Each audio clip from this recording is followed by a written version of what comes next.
नमस्कार दोस्तों, आप सभी का स्टडी फॉर यूपीएससी पीसीएस में स्वागत है। आज तारीख है 21 अगस्त 2023 ईस्वी और आज का न्यूज़ पेपर डिस्कशन वीडियो है ये, जिस वीडियो में हम लोग आर्टिकल को भी डिस्कस करते हैं और उसके साथ साथ देश और विदेश के जो इम्पोर्टेंट न्यूज़ होते हैं, बिहार स्पेशल जो इम्पोर्टेंट न्यूज़ होता है, उन सभी को डिस्कस करते हैं। इसलिए वीडियो को अंत तक देखा कीजिए और सभी टॉपिक को देखा कीजिए, क्योंकि सारे के सारे जो होते हैं वो इम्पॉर्टेंट ही होते हैं, कोई भी कम या ज़्यादा नहीं होता है। न्यूज़पेपर एनालिसिस का मतलब ही ये होता है कि संपूर्ण रूप से जो न्यूज़ और समसामयिकी है उसके नॉलेज को, उसके एनालिसिस को समझना और उसके एनालिसिस को समझकर आप मेंस और पीटी दोनों में आपको मदद करेगा ये। और अगर आपको कोई फीडबैक देना होता है, कुछ वीडियो में सुधार करना होता है, किसी चीज़ को ऐड करना होता है, एक बच्चे ने कमेंट किया था कि आर्टिकल ऐड कीजिए। रोज़ एक आर्टिकल रहता है, द हिंदू का, इंडियन एक्सप्रेस का, इकोनॉमिक्स टाइम्स का या हिंदुस्तान टाइम्स का, किसी न किसी का एक आर्टिकल ज़रूर इंक्लूड करता हूँ। जैसे आज का अपना आर्टिकल है दैनिक जागरण का ही, लेकिन उसको लिखा है देश के आर्थिक सलाहकार के अध्यक्ष जो हैं विवेक देबरॉय, उन्होंने लिखा है, तो उसके बारे में हम लोग बात करेंगे। तो अगर आप चैनल पर नए हैं तो सब्सक्राइब ज़रूर कीजिए और अपना नया चैनल है स्टडी फॉर ज्ञान, उसको भी सब्सक्राइब कीजिए। क्यों? आज उस पर एनालिसिस वीडियो अपलोड होगा, जो अगर आप 69 बीपीएससी मेंस या 70 बीपीएससी मेंस देने की सोच रहे हैं तो एनालिसिस वीडियो ज़रूर देखा कीजिए। आज का एनालिसिस वीडियो होगा चाइना की इकोनॉमी जो डूब रही है उस पर मैं एनालिसिस डिटेल वीडियो बनाऊँगा। ओके, चलिए पहले हेडलाइन से शुरू करते हैं। हेडलाइन क्या है? हेडलाइन ये है कि देखिए लूना 25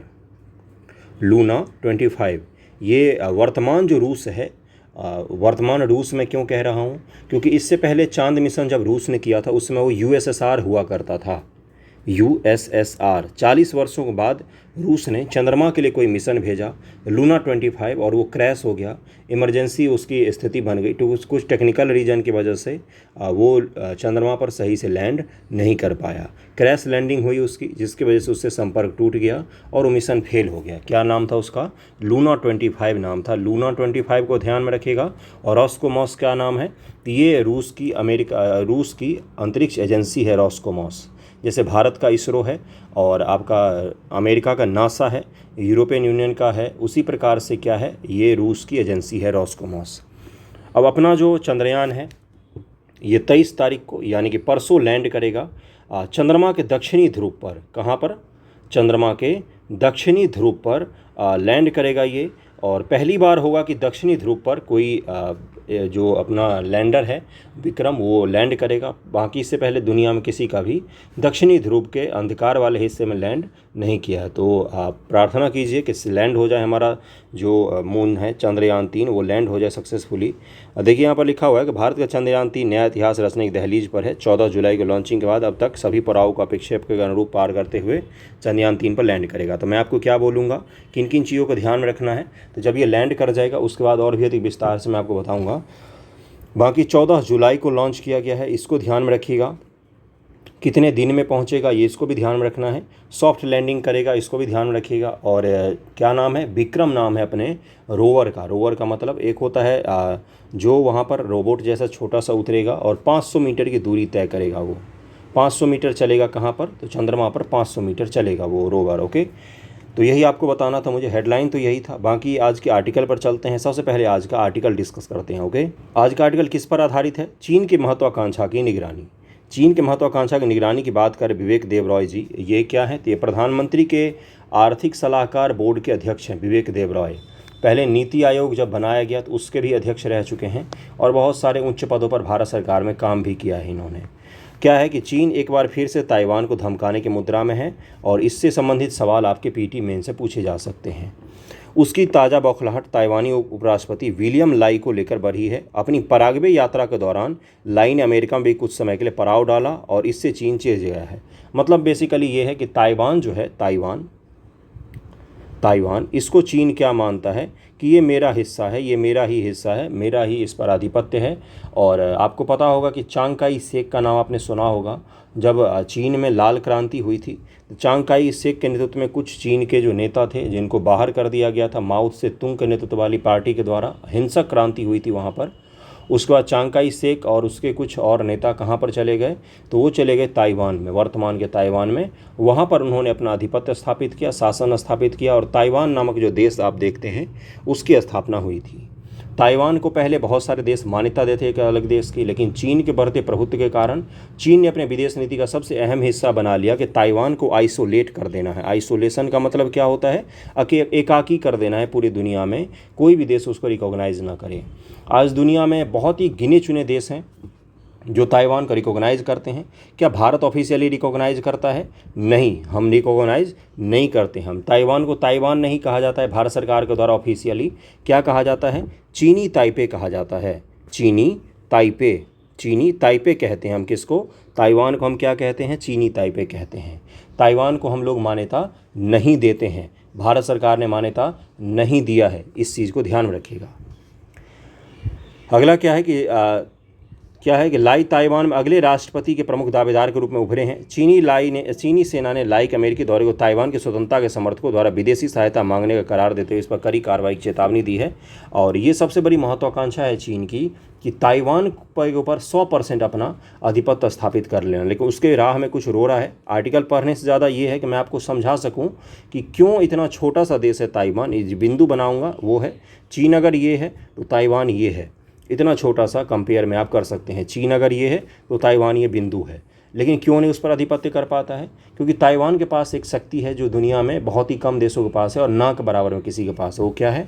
वो है चिप निर्माण की शक्ति। आईसी चिप, इलेक्ट्रॉनिक जो चिप होते हैं, जिसको आप माइक्रो प्रोसेसर कहते हो, ये दुनिया में सबसे बेहतरीन और सबसे अधिक उत्पादन कहाँ पर होता है? तो चीन में ही, ताइवान में ही होता है। और ताइवान ये सबसे ज़्यादा किसको बेचता है? तो चीन को बेचता है। चीनी फ़ोन, चीनी लैपटॉप, चीनी कंप्यूटर जो भी आप बेचता है उसमें ताइवान का वो आत्मा लगा होता है, चिप जिसको बोलते हैं। उसके बिना चीन का हर इलेक्ट्रॉनिक मैन्युफैक्चरिंग जो सेक्टर है वो तबाह बर्बाद हो जाएगा। इसी के कारण क्या है? चीन उस पर अटैक करने से भी घबराता है। दूसरा कारण क्या है? दूसरा कारण है यूएसए। अमेरिका का संरक्षण प्राप्त है डायरेक्टली और इनडायरेक्टली दोनों तरीके से। किसको? तो ताइवान नामक देश को। इसके कारण से भी क्या है कि ताइवान के ऊपर अब चीन जो है वो कभी अटैक नहीं करता है, धमकाता है, डराता है, उसके आसपास के क्षेत्रों में अपना फाइटर जेट भेज देता है, लेकिन अटैक नहीं करता है। आज न कल होगा ज़रूर, युद्ध इसके लिए तय है, लेकिन जो भी होगा देखा जाएगा। लेकिन अभी आप इसको समझने की कोशिश कीजिएगा। भारत सरकार क्या करने की कोशिश कर रही है? बार बार चीन अरुणाचल प्रदेश नामक जो अपना राज्य है, अरुणाचल प्रदेश जो है भारत के सबसे पूर्वी राज्य हो गया, इस पर अपना अधिकार जताता है चीन। साथ ही साथ हमारे लद्दाख के बहुत बड़े हिस्से पर कब्जा करके बैठा हुआ है। तो भारत सरकार ने उस समय क्या किया था कि ताइवान को मान्यता नहीं दिया था, लेकिन भारत सरकार अब धीरे धीरे बैक चैनल डिप्लोमेसी शुरू कर रही है ताइवान के साथ। इनडायरेक्टली या डायरेक्टली कई बार ताइवान को समर्थन देने की बात करती है, और इनडायरेक्टली रूप से तो कई बार दिया भी है। और बहुत सारे बार तो उनके राष्ट्रपति जो हैं वो प्रधानमंत्री जी को बर्थडे विश करते हैं। छोटी छोटी चीज़ें होती हैं, लेकिन अगर आप इंटरनेशनल रिलेशन में देखोगे तो ये बहुत ही बड़ा मुद्दा होता है। तो उसका कई बार रिप्लाई दिया जाता है, नहीं भी दिया, लेकिन मुख्य मोटिव हमारा ये है कि हम आने वाले समय में इस मुद्दे को हवा दें, ताइवान के मुद्दे को हवा दें, और इसका उपयोग अपने लिए करें, अपने भलाई के लिए करें, चीन को काउंटर करने के लिए करेंगे। अगर आप अरुणाचल प्रदेश पर दावा करोगे तो हम भी ताइवान को अलग स्वतंत्र देश देने की मान्यता दे सकते हैं। इसको ध्यान में रखिएगा। ये थोड़ा सा एनालिटिकल हो जाता है, समझने की कोशिश करेंगे तो बहुत ही आसान है। फार्मोसा द्वीप वगैरह इसको कहा जाता था, इतिहास में आपने पढ़ा होगा, तो वही क्षेत्र है ये। ओके, वन चाइना पॉलिसी के अंतर्गत चीन ताइवान को अपना अभिन्न अंग मानता है, जबकि वास्तविकता यह है कि 1949 से ताइवान स्वतंत्र रूप से शासित रहा है। इसके बावजूद चीन अपनी आदत से बाज नहीं आता। ये सब तो उनके कहने हैं। इसके बावजूद चीन अपनी आदत से बाज नहीं आता और ताइवान के आसपास सामरिक चढ़ाई की मुद्रा में रहता है कि हम कभी भी उस पर चढ़ाई कर देंगे, और उसके समर्थन में सुर मिलाने वाले देशों को भी धमकाता है। जो भी ताइवान को सपोर्ट करने की बात करते हैं उनको भी धमकाता है। यही नहीं, चीन की एक सबसे बड़ी विदेश नीति में एक नीति है। क्या है नीति? अगर आप हमारे साथ संबंध चाहते हो तो ताइवान के साथ संबंध समाप्त करना पड़ेगा। अब चीन का पूरी दुनिया के मैन्युफैक्चरिंग सेक्टर में 25% की हिस्सेदारी है लगभग में। पूरे दुनिया के एक्सपोर्ट में 20% से ज़्यादा की हिस्सेदारी है। पूरे दुनिया में एक्सपोर्ट में, सामान बेचने में, ख़रीदने में, हर चीज़ में एक लीडर है। उससे कोई संबंध चाहेगा कि छोटे से ताइवान से संबंध चाहेगा? आप ही मुझे बताइए। तो क्या करते हैं बाकी देश? ताइवान के साथ अपने संबंधों को समाप्त कर देते हैं और चीन के साथ संबंधों को स्वीकार्यता दे देते हैं। इसी का फ़ायदा वो उठा रहा है। धीरे धीरे ऐसी स्थिति हो गई है कि ताइवान को आप उंगलियों पर गिन सकते हैं, उतने कम देशों का समर्थन प्राप्त है। अगला क्या है? छिटपुट सैन्य गतिविधियों तो इस टकराव में एक उदाहरण मात्र है, लेकिन दोनों के बीच यह भू राजनीतिक टकराव बहुत लंबे समय से चला आ रहा है। ताइवान पर नियंत्रण की चीन की चाह के पीछे कई कारण हैं। सबसे बड़ा पहलू क्या है? राजनीतिक महत्व का है। चीन का मानना है कि ताइवान पर कब्जे के साथ वो अमेरिका के द्वीप श्रृंखला रणनीति का निष्प्रभाव कर देगा। द्वीपीय श्रृंखला रणनीति क्या है? अब इसको ध्यानपूर्वक समझिएगा। ये चीन है, यहाँ पर जापान है, यहाँ पर ताइवान है, यहाँ पर आपका जो आपका देश है फिलीपींस वो है, इधर आपका छोटे छोटे द्वीप हैं, उसके अलावा यहाँ पर प्रशांत महासागर के बहुत सारे द्वीप हैं। इन सभी पर लगभग में जो फिलीपींस है वहाँ पर भी अमेरिका का सैन्य अड्डा है, जापान पर भी सैन्य प्रभुत्व है अमेरिका का, ताइवान पर भी है। और ये जो छोटे छोटे देश हैं या इधर जो देश हैं, जो आपने सुना होगा कुछ दिन पहले ही कि जो अलग अलग देशों, भारत के प्रधानमंत्री भी गए थे, अमेरिका के राष्ट्रपति भी आए थे, पापुआ न्यू गिनी वगैरह की मैं बात कर रहा हूँ। तो इन सभी द्वीपों पर क्या है? तो अमेरिका का प्रभुत्व बना हुआ है। और ये अमेरिका की कौन सी नीति है? तो ये अमेरिका की नीति है द्वीपीय श्रृंखला नीति। मतलब कि सारे द्वीपों पर अपना सैन्य अड्डा बना दो, ताकि कभी भी अगर ऐसी इमरजेंसी स्थिति बने, लड़ाई का माहौल बने या युद्ध की स्थिति बने, तो हम इतने सारे सामरिक जगहों से किसी एक देश पर अटैक कर पाएँ। यानी कि एक अगर कोई बदमाश आदमी है तो उसको चारों तरफ से घेर दो। यही नीति किसकी है? तो अमेरिका की है। तो चीन क्या चाहता है कि इसमें सबसे इंपॉर्टेंट रोल अदा कर रहा है ताइवान, क्योंकि सबसे नज़दीक में है और चीन का दुखती हुई नस है वो। तो क्यों ना हम उसी पर अधिकार कर लें। अमेरिका ये चाहता है कि हम उसको हमेशा सपोर्ट करें, तो चीन चाहता है कि क्यों ना हम उस पर 100% अधिकार ही कर लें, जिससे इसका द्वीपीय श्रृंखला नीति और उसको सुरक्षा देने की जो उसकी गारंटी का योजना है अमेरिका का कि हम आपको सुरक्षा देंगे, आप चीन से भिड़ो, ये भी समाप्त हो जाए। तो ये मुख्य मोटिव है इसके पीछे। इसको समझिएगा, कॉन्सेप्ट पर समझिएगा, आईआर बहुत आसान लगेगा आपको के।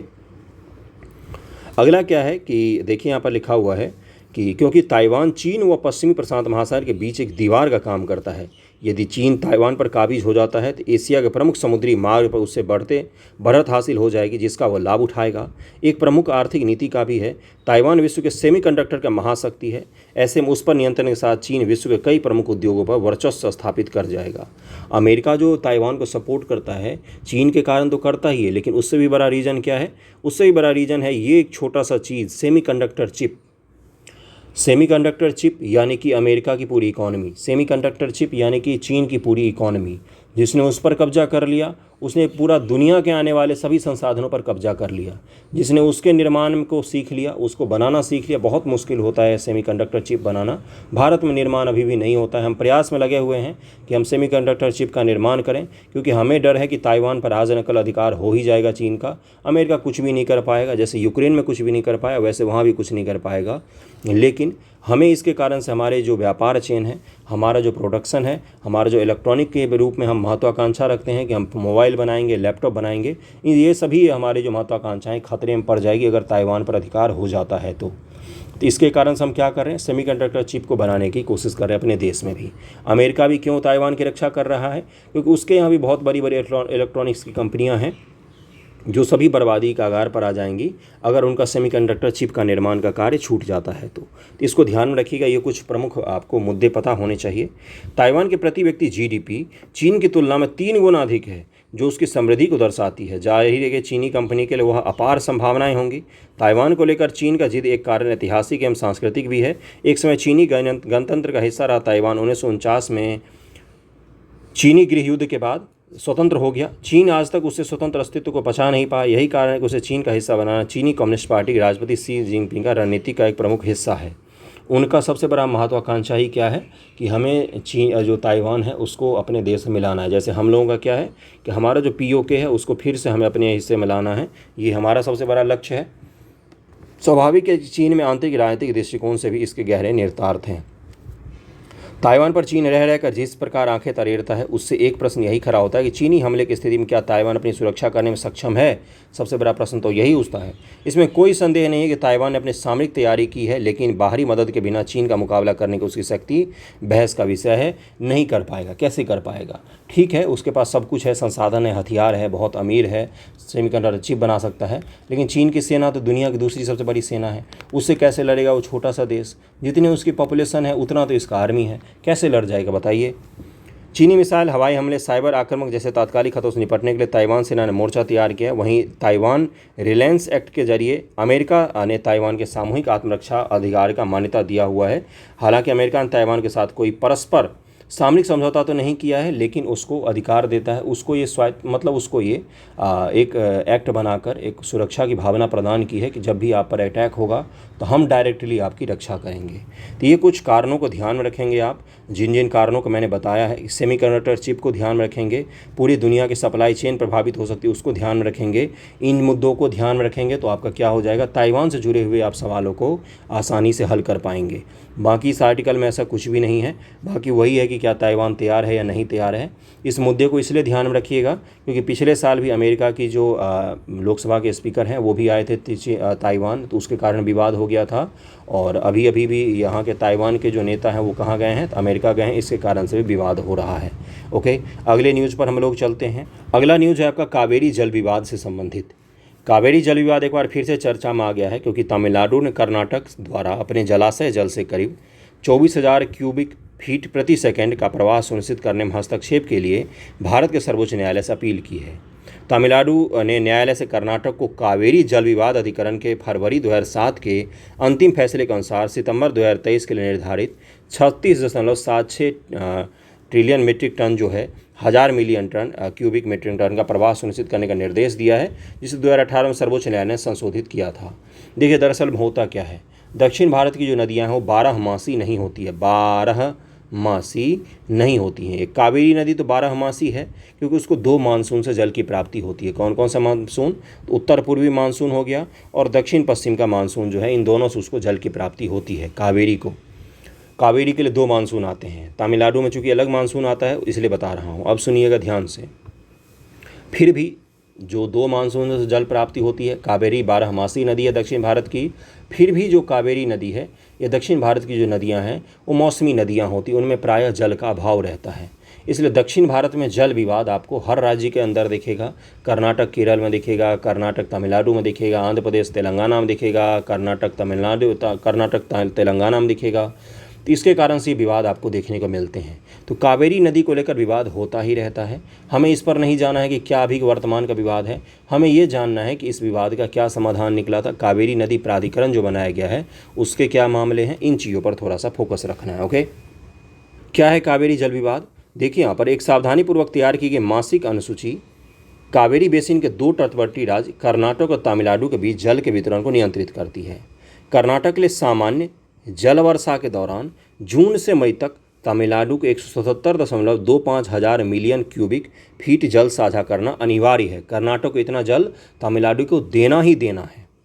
इस वार्षिक कोटा में जून से सितंबर तक मानसून महीने के दौरान आवंटित 123.14 हज़ार मिलियन क्यूबिक फीट जल शामिल है। मौजूदा दक्षिण पश्चिम मानसून के मौसम में अक्सर जल विवाद उत्पन्न होता है, विशेषकर जब बारिश उम्मीद से कम होती है तब। कावेरी नदी विवाद क्या है। कावेरी नदी इसे तमिल में पोन्नी कहा जाता है। क्या कहा जाता है तमिल भाषा में, पोन्नी कहा जाता है। इसको भी ध्यान में रखिएगा। यह दक्षिण भारत की एक पवित्र नदी है। पवित्रता के आधार पर दक्षिण भारत की गंगा इसको कहा जाता है और लंबाई के आधार पर दक्षिण भारत की गंगा गोदावरी को कहा जाता है।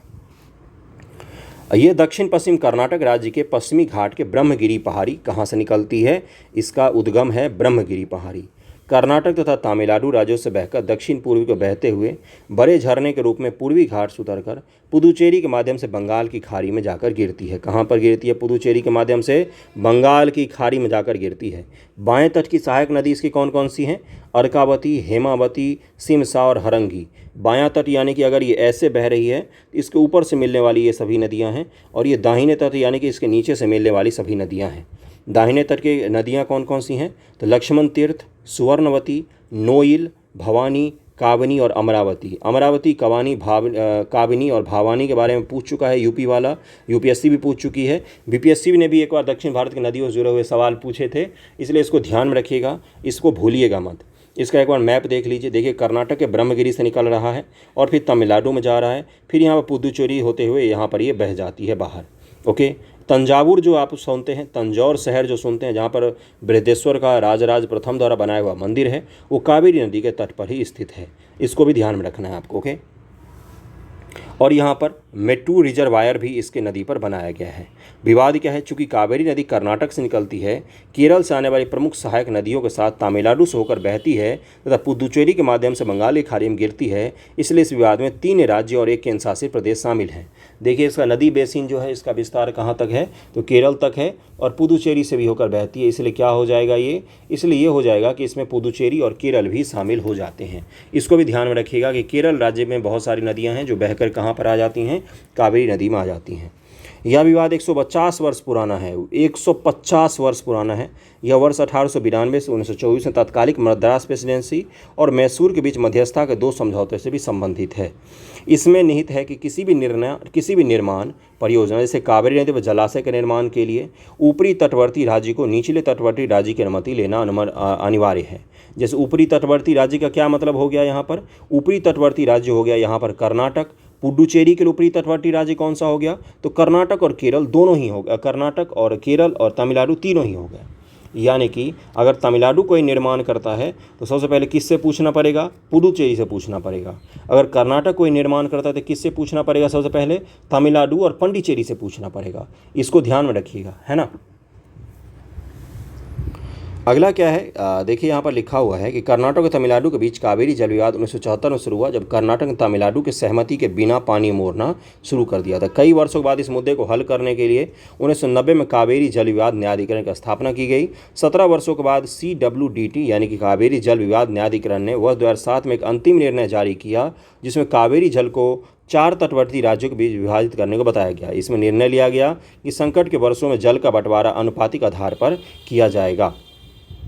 ये चीज़ क्लियर हो गया होगा। अब हमें ये नहीं याद रखना है कि किसको कितना जल मिलेगा, वो हमें नहीं याद रखना है। हमें याद क्या रखना है, 2018 में सर्वोच्च न्यायालय ने कावेरी को राष्ट्रीय संपत्ति घोषित किया। साथ ही बड़े पैमाने पर CWDT द्वारा निर्धारित जल बंटवारे की व्यवस्था को बरकरार रखा। इसने केंद्र को कावेरी प्रबंधन योजना को अधिसूचित करने का निर्देश दिया। केंद्र सरकार ने जून 2018 में कावेरी जल प्रबंधन प्राधिकरण और कावेरी जल विनिमय समिति गठन करते हुए कावेरी जल प्रबंधन योजना को भी अधिसूचित कर दिया। तो कावेरी जल विवाद आज आपको पूरा डिटेल में समझ में आ गया होगा कि क्या है ये विवाद और क्यों है ये। ओके, अगले टॉपिक पर हम लोग चलते हैं। अगला न्यूज़ आपके PT फैक्ट से जुड़ा हुआ है। क्या है कि वनस्थली विद्यापीठ का आपने नाम सुना होगा, उसको राजीव गांधी सद्भावना पुरस्कार दिया गया है। देखिए क्या है यहाँ पर न्यूज़ कि पूर्व उपराष्ट्रपति हामिद अंसारी राजस्थान महिलाओं के आवासीय शिक्षण संस्थान वनस्थली, जो महिलाओं के लड़कियों को पढ़ने के लिए सबसे भारत में अच्छा इंस्टीट्यूशंस है। अगर कोई टेस्ट वगैरह देकर इसमें जाता है तो उसकी ज़िंदगी बदल जाती है। लड़कियों के लिए मैं ख़ास तौर से कह रहा हूँ, वनस्थली वगैरह कभी एक्सप्लोर कीजिए। देखिए कुछ बच्चे मुझे मैसेज करते हैं कि घर से बाहर निकलकर दिल्ली पटना जाकर तैयारी करना चाहिए। निसंदेह करना चाहिए। अगर आप इस लायक हैं, अगर आपको है सामर्थ्य इतना, भगवान ने दिया है इतना, तो अगर आप जा सकते हैं तो निसंदेह जाइए। एग्ज़ाम पास करना ना करना, एग्ज़ाम की तैयारी करना ना करना अलग चीज़ होता है। जीवन में सबसे पहला चीज़ जो ज़रूरी होता है वो होता है एक्सप्लोर। एक्सप्लोर का मतलब क्या होता है, नए समाज में जाकर नए सोच के बीच में नए तरीके से जब आप रहेंगे, यकीन मानिए आपके सिर्फ रहने से आप बहुत कुछ सीख जाएंगे। दुनिया की समझ बढ़ जाती है, समाज की समझ बढ़ जाती है। तो वनस्थली वैसा ही संस्थान है जिसमें एडमिशन लेने पर वाकई आपकी किस्मत बदल जाती है। तो बेहतरीन इंस्टीट्यूशंस है। इसको पुरस्कार कौन सा दिया गया है, तो राजीव गांधी सद्भावना पुरस्कार दिया गया है। PT फैक्ट है आपका, ध्यान में रखिएगा इसको। ओके, राजीव गांधी जी के जन्म तिथि पर ये सम्मान दिया जाता है। और क्या है देखिए यहाँ पर, भारत छोड़ो आंदोलन की स्वर्ण जयंती के मौके पर 1992 में स्थापित यह पुरस्कार शांति, सांप्रदायिक सद्भाव, राष्ट्रीय एकता के क्षेत्र में विशेष योगदान के लिए किसी व्यक्ति या संस्था को दिया जाता है। इसमें 10 लाख रुपये का नगद दिया जाता है, राशि और एक प्रशस्ति पत्र दिया जाता है। वनस्थली संस्थान को ये दिया गया है। ये आपके लिए PT फैक्ट था। अगले टॉपिक पर हम लोग चलते हैं। अगला क्या है, NGT के बारे में है। NGT के नए चेयरमैन कौन बने हैं, ये वेरी वेरी वेरी इंपॉर्टेंट है आपके लिए। PT के लिए क्या नाम है इनका, प्रकाश श्रीवास्तव नाम है।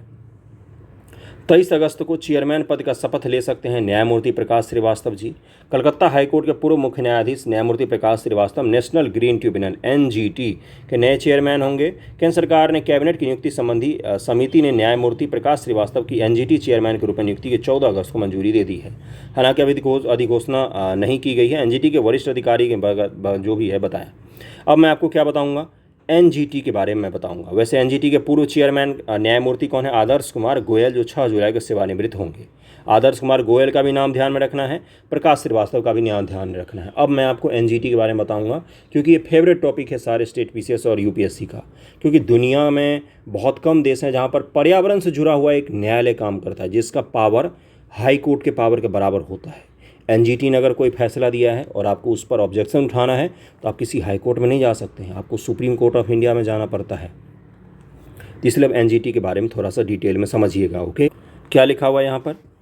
राष्ट्रीय हरित अधिकरण नेशनल ग्रीन ट्रिब्यूनल की स्थापना 18 अक्टूबर 2010 को, क्या लिखा हुआ है? एनजीटी अधिनियम 2010 के तहत पर्यावरण संरक्षण, वन संरक्षण, प्राकृतिक संरक्षण सहित पर्यावरण संबंधित किसी भी कानूनी अधिकार के प्रवर्तन, दुष्प्रभावित व्यक्ति अथवा संपत्ति के लिए अनुतोष व क्षतिपूर्ति प्रदान करने एवं इससे जुड़े हुए मामलों के प्रभावशील व त्वरित निपटारे के लिए की गई थी। पर्यावरण संरक्षण संबंधित, संसाधनों से संबंधित जो भी होगा, इससे कोई दुष्प्रभावित व्यक्ति है, कोई एजेंसी है, कोई संस्था है, वो सब इसमें जा सकते हैं और इसमें भाग ले सकते हैं, इसमें अपना केस दायर कर सकते हैं।